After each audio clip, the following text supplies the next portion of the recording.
Okay, welcome back to the class. See, in our previous classes, so we have learned the four properties of determinants. Okay, so we have given it numbers as P1, P2, P3, P4. Property 1, property 2, property 3, property 4. Okay, so let us consider this fifth property. So what you are observing on the board, see it is so by seeing the statement, it is very lengthy statement, and it appears that it's a very difficult property. Okay, so let us read the statement here, and it is no need to worry about the proof here. Okay, proof is very simple, so it looks difficult from the outset here. See what the statement or sentence written here. See, let's read the property here. If sum SOME, see here SOME and here SUM sum, so there are two terms here. See, if sum or all elements of a row or column, so we can apply on row or column.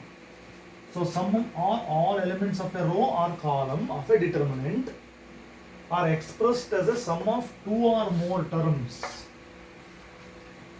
then see this is one part, then the determinant can be expressed, that determinant can be expressed as a sum of two or more determinants. So it is a little bit difficult to understand this statement. So what is the meaning here? See, if is given here, if sum or all elements of a row or column of it, see I will directly go to this here. See, if my determinant looks like this, okay, I will write this. See A1, so normally we will write what? A1,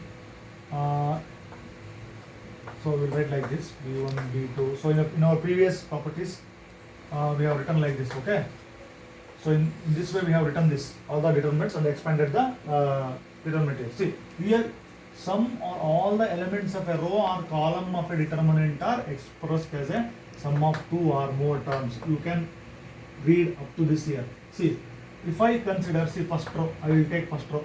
So you can select any row or any column. Okay, see all elements of a row. I have selected a first row. If all elements of a row, that means these elements, see these elements are expressed as a sum. See sum of two or more terms. That means I have selected first row, so I must write these elements as a sum of two terms, two or more terms. Here I will consider two terms. See, that means we can write this as A1 plus lambda 1. Lambda 1 is some other element. See, sum is there, A1 plus lambda 1. Then second element I should say A2 plus lambda 2. Then third element is A3 plus lambda 3. See, this is the statement. The statement is like this. So I have written, or I have taken the elements of first row. Observe this, elements of first row. What are the elements of first row?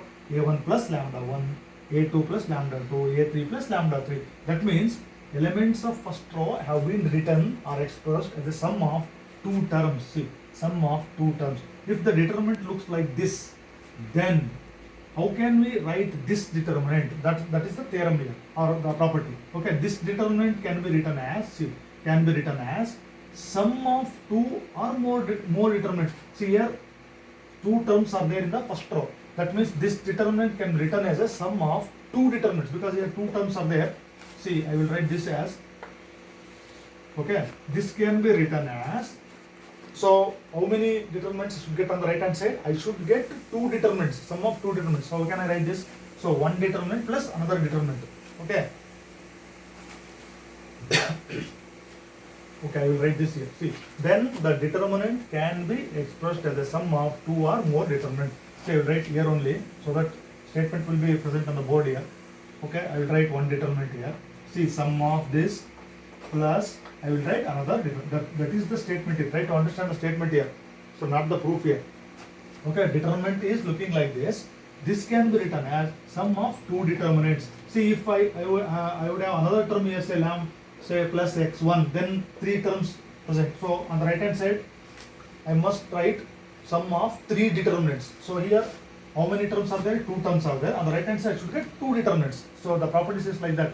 As a sum of two or more terms, then the determinant can be expressed as a sum of two or more determinants. So I should be able to write two determinants. Okay, what is my first determinant? See, I will write this as A1 A2, A3, then B1, see B2, B3, C1, C2, C3. So my first determinant is completed. Plus, what is the other determinant? See, what is the other term attached to this lambda 1, lambda 2, lambda? That will be replaced in first row. So lambda 1, lambda 2, lambda 3. This is the first row, and second row will remain same here. B1, B2, B3, C1, C2, C3. Okay. So this is the meaning of this property.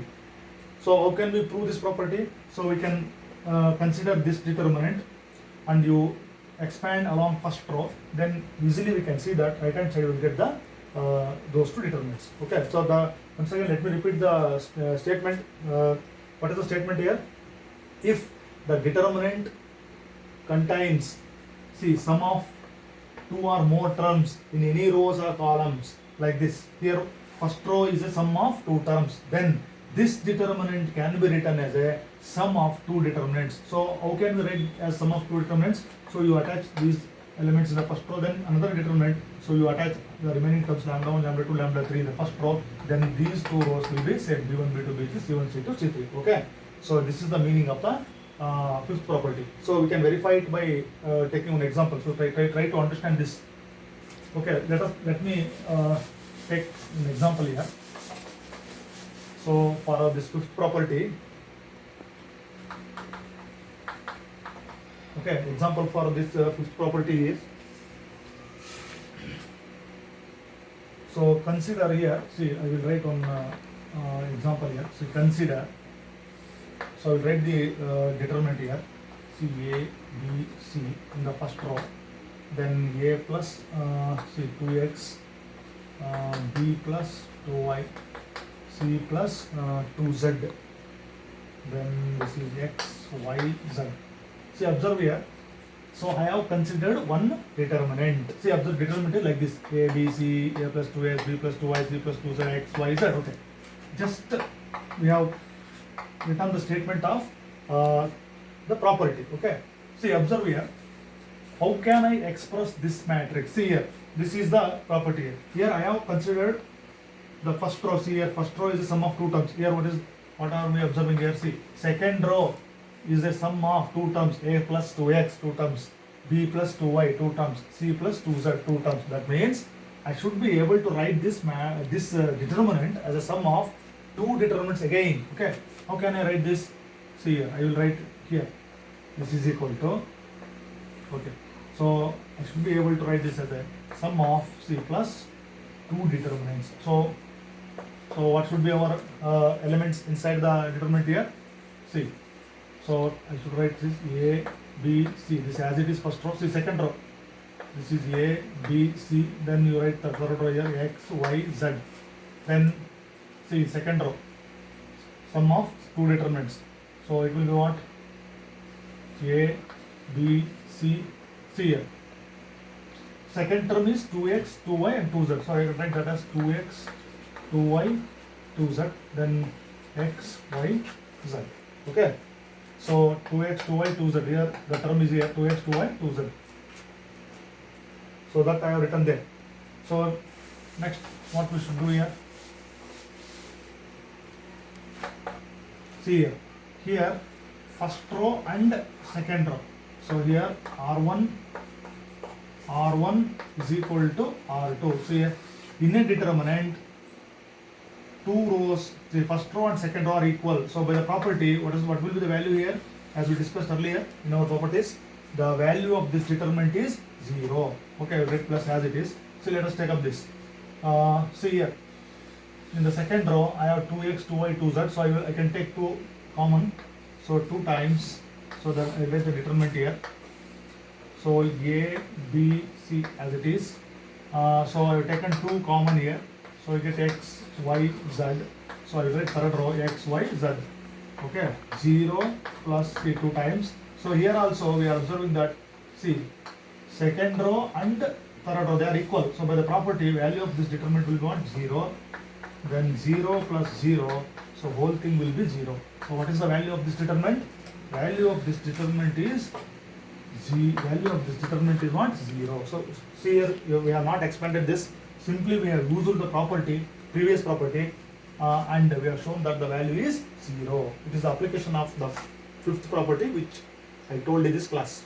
Okay, so the value of this determinant is 0. So we can verify it by expanding also. So we get the value as same thing as 0. Okay, so here 5 properties have been completed. So you write the statements correctly and you take your own examples. Okay, I will let me show it one. So one more example. Okay, regarding this fifth property. So if I consider, say if I consider A1, A2, A3, see B1 plus say X, B2 plus Y, B3 plus Z, C1, C2, C3. So this is my determinant. Then how do you write this determinant?